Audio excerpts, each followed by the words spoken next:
All right, we'll start with Jared Weiss. Tristan, you talked at the beginning of the year about wanting to instill that competitive mentality in this team using your championship experience. Wanted to see how you felt that journey went for the organization over the course of the year.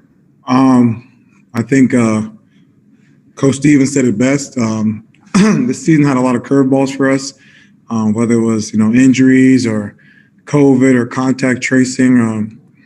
We kind of had a lot of curveballs and we couldn't really catch a break. So it was tough for us. But I think at the end of the day, tonight, guys stepped up, Romeo and Aaron and Peyton and Jabari and Grant, without JB and Kemba, that's a big part of our team. And Rob, obviously, that's a big part of our team gone. So for those guys, those young guys to step up and make an impact like they did and compete, as an older player, you appreciate that because obviously, it's hard to make up that kind of talent, but those kids competed and you got to appreciate that. And, they got to just hold their head high.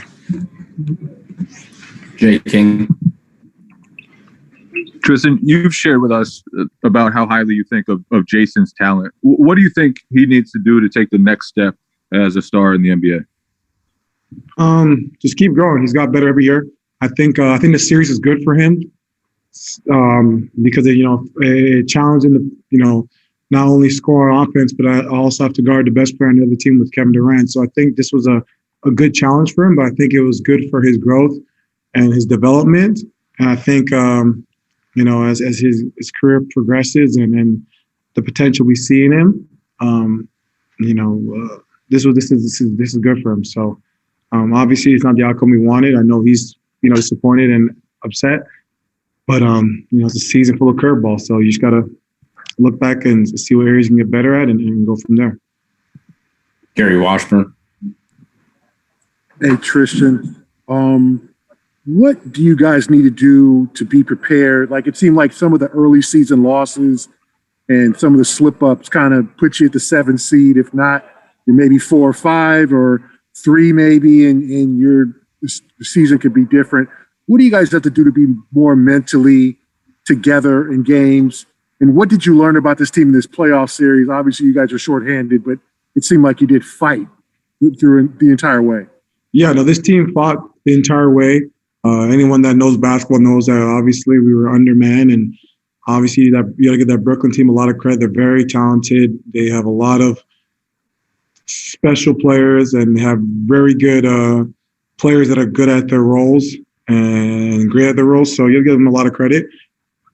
For our team, it was tough. We never really had a full roster for more than a game or two, right? Kemba comes back, Smart gets hurt, comes back, contact tracing, I get COVID, Rob missed games, or you have a trade at the deadline, then Evan misses games because of the COVID. We just never really had a chance to have a full team and have, be together on one string. So that was a frustrating part, but at the end of the day, you can't look in the past. What's forward and what happened these past 2 weeks is that the team came together and fought, and I think that is what Boston represents: people that are going to fight no matter what's outcomes dealt with, and that's what we did in this series. We fought, and I think we earned some respect around the league. Brian Robb. Hey, Tristan, just with the talent in the East now, not just the Nets, but the Bucks and the Sixers, just and the fact that those cores aren't going anywhere for a while. Do you feel like just heading into this offseason, you guys, it's just a matter of you guys getting healthy and having enough, or do you feel like again the offseason, there's still more? You guys need a little bit more from a roster standpoint to be able to hang up those teams. That's probably a Danny Ainge question, but for me as a player, I think that we have a lot of special pieces on this team, a lot of good players, a lot of guys that could do a lot of different things. So we never really got a fair shot to see what this puzzle looks like. I think every time we had a piece missing, and that piece was an important piece. So I guess this team has never got a fair shot to really see what the makeup is. But at the end of the day, I understand it's business. I've been in this game for 10 years, and I know that I know the mentality in Boston. I know what is expected. So, the guys that are higher up, they got to make the decisions, and that's it's on them to do what they feel like is best for the franchise. Mark D'Amico. Hey, Tristan, a follow-up to the previous question about Jayson. There's probably no better person on the team to ask than you, since you've been around some incredible players in your career. Just what level do you think he can get to now that you've seen him and been a teammate with him, seen him behind closed doors for a full season start to finish? I mean, sky's the limit for JT. You know, he's 23. He'll probably be on one of the all NBA teams, hopefully, fingers crossed. You know, he's got a lot of potential. You see that he's able to, you know, put a team on his back and score 50 when the back's against the wall, and you've seen him have triple doubles. He can kind of do it all. So I think for him now is just having this game mature. I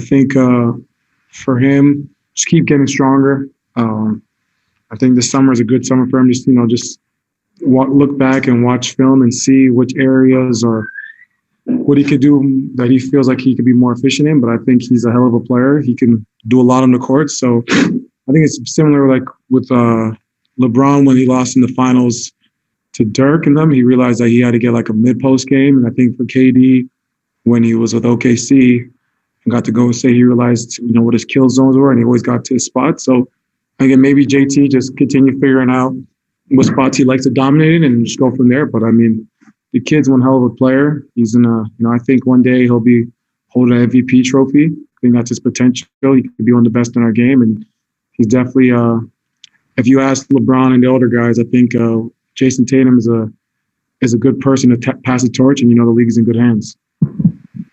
Final question, Mark Murphy. Hey, Tristan. I know maybe Rob's biggest challenge this year was staying healthy, but what have you seen in him that just sort of points to, well, what kind of guy do you think he's going to be? What kind of a player do you think he's going to be? Rob has grown a lot. I remember playing Rob his first 2 years. You know, he's always been an athletic kid. I remember watching him against North Carolina when he dominated the player of the year. They were saying that kid Mays or whatever. So, you know, he's always been a freak of nature. Of course, you know, he's had a couple bang and bruises and injuries.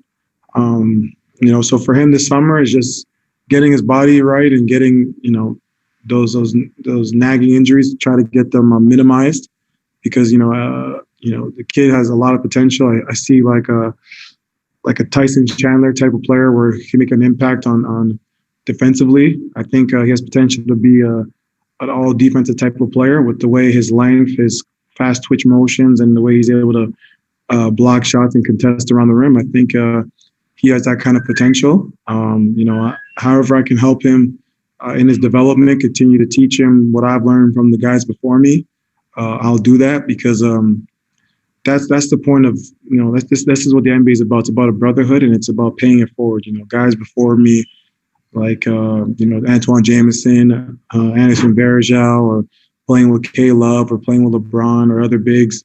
You know, you gotta, you know, pass the torch and pay it forward. I think that's how the league is supposed to be.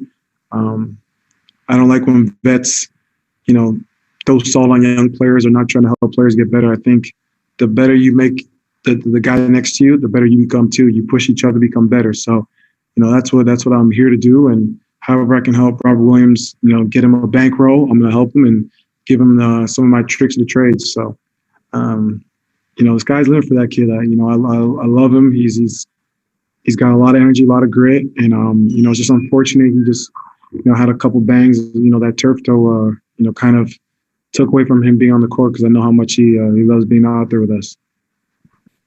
All right, we'll wrap it up right there. Thanks, Tristan. Mm-hmm.